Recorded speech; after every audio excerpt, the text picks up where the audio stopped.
is an explanation of the plans now being laid to throw the United States into a third world war. It was made a short time ago before a large group in the congressional room of the Willard Hotel in Washington, D.C. Both the speech and the question and answer period later so electrified the audience that a group of patriots has transferred it to two long-playing records which you may buy to play for friends, clubs, and your church groups in your community. The speaker is Mr. Benjamin Freedman, noted authority on Zionism and all of its schemes. Mr. Freedman is a former Jew, and I mean a former Jew. He has fought the communist world conspiracy tooth and nail and stands today as a leading American patriot. We now take you to the speaker's platform to present Benjamin Freedman.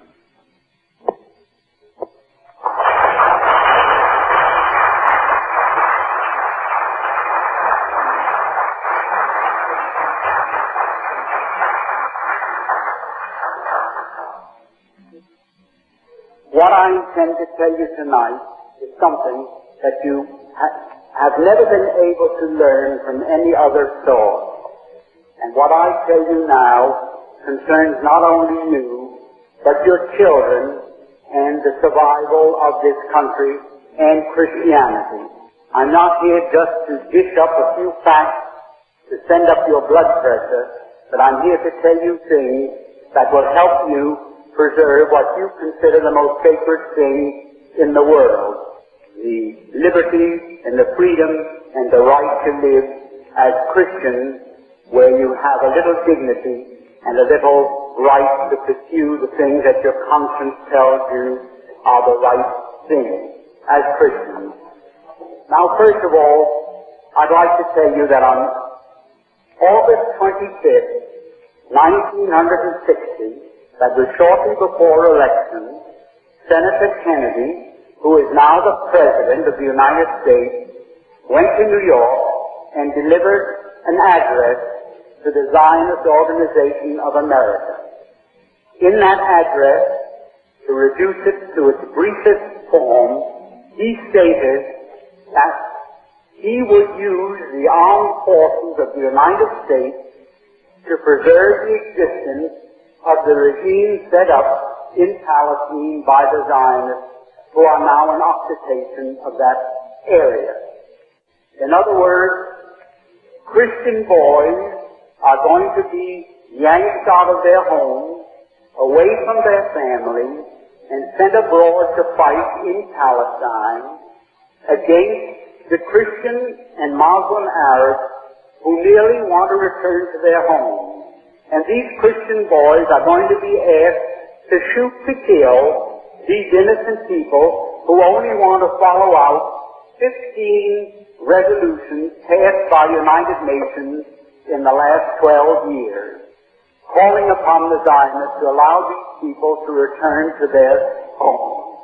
Now, when United States troops appear in the Middle East to fight with the Zionists as their allies to prevent the return of these people who were evicted from their homes in the 1948 armed insurrection by the Zionists who were transplanted there from Eastern Europe.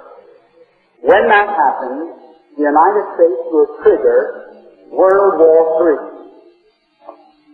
You say, when will that take place? The answer is, as soon as the difficulty between France and Algeria has been settled, that will take place. As soon as France and Algeria have settled their difficulties and the Arab world or the Muslim world has no more war on their hands with France, they are going to move these people back into their homes. And when they do that, and President Kennedy sends your sons to fight over there to help the crooks hold on to what they stole from innocent men, women, and children, we will trigger World War III. And when that starts, you can be sure we cannot emerge from that war a victor. We are going to lose that war, because there is not one nation in the world that will let one of their sons fight with us for such a cause.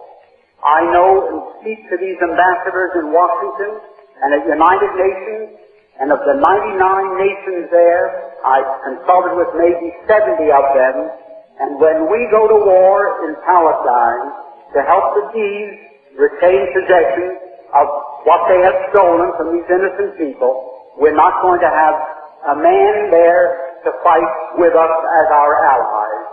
And who will these people have supporting them, you ask? Well, 4 days after President Kennedy, or he was then Senator Kennedy, made that statement, on August 28, 1960, the Arab nations called a meeting in Lebanon, and there they decided to resurrect or reactivate the government of Palestine, which has been dormant more or less since the 1948 armed insurrection by the Zionists. Not alone that, they ordered the creation of a Palestinian army, and there are now drilling maybe 500,000 soldiers in that area of the world to lead these people back to their homes. With them, they have as their allies all the nations of what is termed the Bandung Conference group. That includes the Soviet Union and every Soviet Union satellite. It includes Red China. It includes every independent country in Asia and Africa, or 80% of the world's total population. 80% of the world's population, 4 out of 5 human beings on the face of the earth, will be our enemies at war with us. Not alone are they 4 out of 5 human beings now on the face of this earth, but they are the non-Christian population of the world, and they are the non-Caucasian, the non-white nations of the world. And that's what we say. And what is the reason? The reason is that here in the United States, the Zionists and their co-religionists have complete control of our government. For many reasons, too many and too complex to go in here at this time. I'll be glad to answer questions, however, to support that statement. The Zionists and their co-religionists rule this United States as though they were the absolute monarchs of this country. Now you say, well, that's a very broad statement to make, but let me show what happened while you were, I don't want to wear that out. Let me show you what happened while we were all asleep. I'm including myself with you. We were all asleep. What happened? World War I broke out in the summer of 1914. 1914 was the year in which World War I broke out. There are a few people here my age who remember that. Now that war was waged on one side by Great Britain, France, and Russia, and on the other side by Germany, Austria-Hungary, and Turkey. What happened? Within 2 years, Germany had won that war.